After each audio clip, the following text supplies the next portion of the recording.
towards that. And challenges of depleting fighters streams. So there is no way we can do anything. It is not a short term that overnight we can buy stuff. It takes time. Not only just selection, but induction also takes time. And along with that, even if I induct, let's say, 2 squadrons or 3 squadrons suddenly, training takes time to be able to utilize them. So what we are focusing on at the moment is that to be able to fight with whatever we have immediately. And for that, the training becomes very important. So, and also preserving the assets that we have, how to use them in the correct manner. So that is something that is being, inculcated into people right down to the last man, that this is how we must do things. Group captain UK Devnath sir, Jai Hind, बहुत बहुत शुक्रिया समय देने के लिए। Thank you sir. Jai Hind Rajesh. Thank you sir, आपने समय दिया। दरअसल एयरफोर्स को लेकर एक और बड़ी अहम जानकारी मेरे पास आई जिस पर मुझे आपके साथ बात करनी थी। Air force chief AP Singh sir ने एक बार एक और अहम बयान दिया है। उन्होंने कहा है कि एयरफोर्स की संख्या फाइटर प्लेन्स की लगातार कम हो रही है और 1965 के बाद पहली बार ऐसा हुआ है कि हमारे पास इतने कम स्क्वाड्रन्स हैं। और ये उस वक्त सर का बयान सामने आया जिस वक्त पाकिस्तान की वायुसेना हमसे आगे निकलने की कोशिश में है। चीन ऑलरेडी हमसे आगे है। हम 2 फ्रंट और 2.5 फ्रंट वॉर की बात करते हैं। अगर ये हालात रहे तो 1 फ्रंट वॉर की भी बात करना मुश्किल हो जाएगी। सर, किस प्रकार से air marshal AP Singh sir के बयान को आप देखते हैं? सर, क्या कुछ सर ने मैसेज देने की कोशिश की है यहां से? सर देखिए, चीफ ऑफ एयर स्टाफ का जो ये बयान आया है बहुत ही महत्वपूर्ण बयान आया है। और सबसे बड़ी बात है कि उन्होंने बहुत ही नरम तरीके से देश की जनता को बताया है और शायद देश की सरकार को भी फाइलों पर तो बताते ही रहते हैं कि भारतीय वायुसेना जो है देश की सेवा और मजबूती से करना चाहती है। चीफ ऑफ एयर स्टाफ की यह दिली तमन्ना है कि भविष्य में अगर कोई युद्ध हुआ तो हम चाहे चीन हो या पाकिस्तान हो उसको एक मुंह तोड़ जवाब दे सके। हम ये भी चाहते हैं कि भारतीय वायुसेना में इतनी शानदार ताकत हो कि हमारी एयरफोर्स की ताकत देखकर चीन या पाकिस्तान हिंदुस्तान की तरफ टेढ़ी नजर ना उठाए। तो इसके लिए थोड़ी कुछ बेसिक चीजें दरकार है। जैसे कि हम अंदाजा कर सकते हैं कि पाकिस्तान के पास इंटर रिसोर्सेस जो हैं फाइटर स्क्वाड्रन स्ट्रेंथ 20 स्क्वाड्रन बताया जा रहा है। इसी तरह से चीन के पास भी फाइटर स्क्वाड्रन स्ट्रेंथ 100 स्क्वाड्रन्स बताए जा रहे हैं जी। लेकिन चीन से अगर युद्ध होगा नदर्न फ्रंट में तिब्बत की तरफ, चाहे वो अक्साई चीन हो या पूरब में तवांग से लेके वालोंग का एरिया हो, शायद 100 स्क्वाड्रन तो नहीं, ज्यादा से ज्यादा 1/5 समझ लो, करीबन 20 फाइटर स्क्वाड्रन वो लोग तिब्बत में लगा सकते हैं ज्यादा से ज्यादा। तो हमारी सरकार से गुजारिश ये है कि हमें 2 फ्रंट वॉर के लिए तैयार रहना है।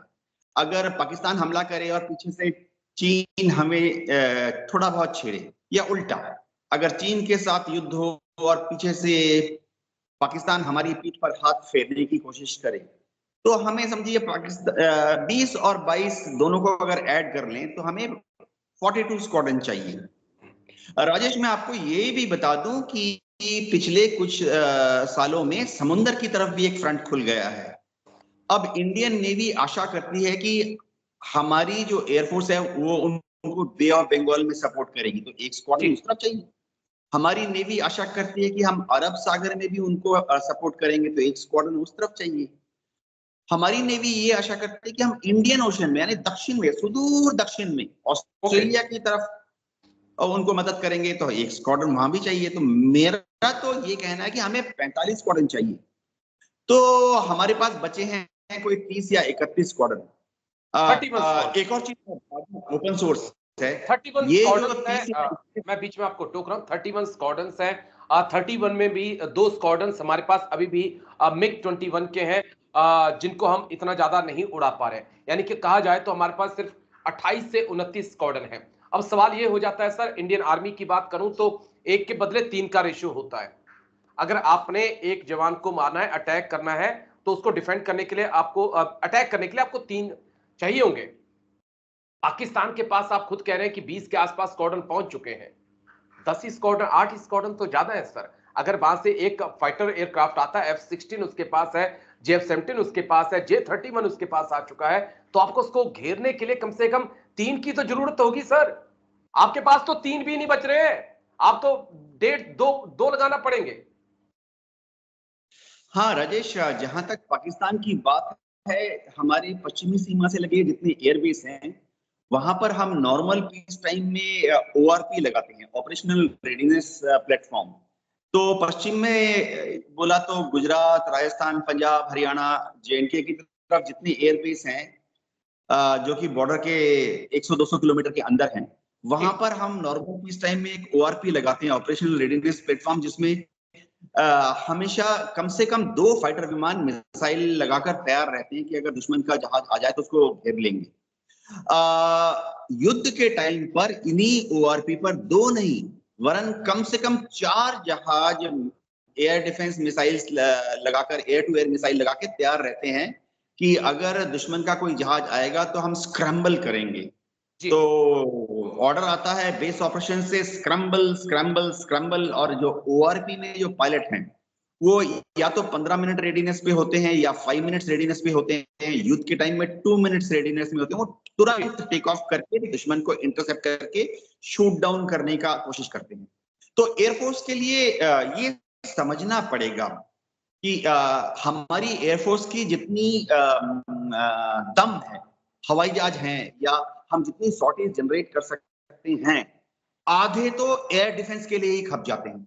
जैसे मैं बताता हूँ, दिल्ली का राजधानी है, किसी भी हालत में पाकिस्तान से एक मक्खी भी राजधानी तक नहीं पहुंचनी चाहिए। तो एयरफोर्स की काफी बड़ी कोशिश तो एयर डिफेंस ऑफ NCR में ही चली जाती है। तो जैसे अब थिएटर कमांड बन रहे हैं, आर्मी जो है वो जयपुर में वेस्टर्न थिएटर कमांड बना रही है, आर्मी लखनऊ में नदन थिएटर कमांड बनाती है। अब मैं राजेश आपको बता दूं, आर्मी की हमेशा ये कंप्लेन रही है कि एयरफोर्स जो है, आर्मी द्वारा जो युद्ध में टारगेट दिए जाते हैं उसको बड़ी संख्या में तुरंत इफेक्टिवली एंगेज नहीं करती है। तो दिक्कत क्या होती है? देखिए, एयर डिफेंस प्राइमरी काम है, दुश्मन के 2 जीप को उड़ाना और उसके मुकाबले में दुश्मन के एक भी फाइटर एयरक्राफ्ट को दिल्ली के ऊपर आने से रोकना। ये जायज बात है कि दिल्ली के ऊपर दुश्मन का एक भी जहाज ना आ जाए। इसके लिए स्क्वाड्रन्स की जरूरत होगी, इसके लिए फाइटर प्लेन की जरूरत होगी। लेकिन 2-3 पॉइंट और हैं जिस पर मैं आपके साथ बात करना चाहूंगा। एक चीज और कि ये रातों रात तो खरीदे नहीं जा सकते सर, कि कल पाकिस्तान और चाइना मिलकर आपके ऊपर अटैक कर दें। अब सब्जी मंडी में जाकर तो फाइटर एयरक्राफ्ट आप खरीद नहीं सकते। आज आपको ऑर्डर देना पड़ेगा, जाके 6 साल बाद इसकी डिलीवरी होगी। हम किसका इंतजार कर रहे हैं? हाँ राजेश, काफी तरह की दिक्कतें हैं। सबसे पहले दिक्कत जो है वो अवेलेबिलिटी ऑफ फंड्स पर है जी। आजकल एक फाइटर स्क्वाड्रन अगर आपको तैयार करना है तो करीबन 25,000 करोड़ रुपए की दरकार होती है। एक फाइटर की कीमत करीबन 1,000 करोड़ होती है, 18,000 करोड़ तो यहीं चले गए। और उसके लिए जो ग्राउंड सपोर्ट इक्विपमेंट चाहिए, tools, testers, calibration equipment, repair पे, वर्कशॉप, इन सब पे और 6-7 हजार करोड़ खर्चा हो जाता है। ओके। तो एक फाइटर स्क्वाड्रन रेस करने के लिए हमारे टैक्स पेयर का 25,000 करोड़ रुपया चला जाता है। तो भारत उभरता हुआ देश है, डेवलपिंग कंट्री है, शायद देश के पास इतना बजटरी यानी पैसा नहीं है। जी सर, देश के इलेक्शन लड़ने के लिए पैसा है, नेताओं के खातों में इतना पैसा है। और मैं बोलूं, सच कहूं आपसे, अगर देश एक टाइम की चाय ना पिए ना, एक टाइम की चाय छोड़ दे देश की आवाम, तब भी जाकर इतना पैसा जमा हो जाएगा कि 2 स्क्वाड्रन आ जाएंगे सर। कड़वा सच है, लेकिन उस दिशा में काम करना होगा। इससे पहले जब 41 स्क्वाड्रन हमारे पास थे, तब भी तो देश के यही हालात थे सर। लेकिन गवर्नमेंट के पास एक विजन था, वो खतरे को महसूस कर रहे थे। एक चीज और जो मैं आपसे समझना चाहूंगा, 2 सवाल मेरे। क्या कारण है कोई कोई बड़ी डील हाल में नहीं हुई राफेल के बाद? और जो तेजस है वो कहां गुम हो गया सर? तेजस का तेज कहां पर है सर? हाँ राजेश, भारत सरकार बहुत कोशिश कर रही है कि भारतीय वायुसेना को बढ़िया फाइटर विमान उपलब्ध कराया जाए। तो मेक इन इंडिया के तहत भारत सरकार ने ये बहुत जोर शोर से चलाया है प्रोजेक्ट तेजस का। पिछले 10 साल में काफी उन्नति हुई है। तेजस मार्क 1 पहले ही इंडक्ट हो गया है। ये समझना पड़ेगा कि भारत सरकार बाहर से एक फाइटर विमान को खरीदना अवॉइड करती है, कोई भी सरकार। वो इसलिए कि जब आप बाहर से एक फाइटर विमान को लाते हैं, कोई भी विदेशी उपकरण लाते हैं, तो जो देशी इंडस्ट्री है उसको बढ़ावा नहीं मिलता। हम चाहते हैं कि हमारा फाइटर विमान भारत में ही तैयार हो जाए, ताकि देश की इंडस्ट्रीज को बढ़ावा मिले, चाहे ताकि देश में ही टेक्नोलॉजी विकसित हो, और सबसे बड़ी बात, देश का 25,000 करोड़ रुपया देश में ही रहे। हाँ, तेजस मार्क 1A आने वाला है। पहला जो इंजन है तेजस मार्क 1A का, वो अक्टूबर के महीने में, यानी इसी महीने में अमेरिका की जीई दे रही है F404 इंजन। तो HAL ने बोला है कि करीबन 2 महीने लग जाएंगे उसको फिट करने में। अब बाकी जहाज तैयार है, तो पहला तेजस मार्क 1A भारतीय वायुसेना को दिसंबर के महीने में मिलने की उम्मीद है।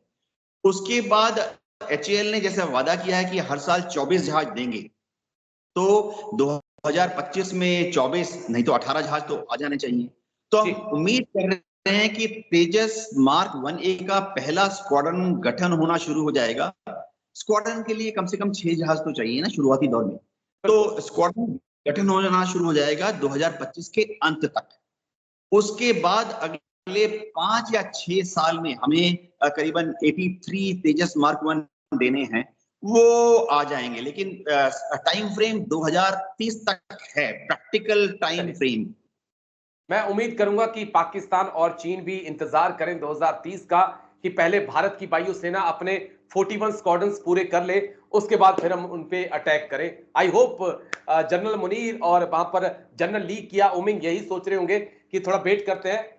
लेकिन चलिए, सिनेरियो बहुत खतरनाक है जो इस वक्त उभर कर सामने आ रहा है। बांग्लादेश के तेवर देख के 2 नहीं बल्कि मैं 3 फ्रंट की अब बात करूंगा। और जो आत्मनिर्भर भारत की आपने बात की, इसी पे जब sir vice chief air marshal थे तब उन्होंने कहा था कि आत्मनिर्भर Bharat not at the cost of national sovereignty. तो आई होप गवर्नमेंट इसका संज्ञान लेगी, क्योंकि बड़े अधिकारी संकेतों से ही बात करते हैं, समझना ऊपर वाले को होता है। लेकिन आप आए सर, इतना बिजी वक्त शेड्यूल है आपका, उसमें से भी आपने वक्त दिया, थैंक यू इसके लिए। जय हिंद सर, थैंक यू। जय हिंद राजेश।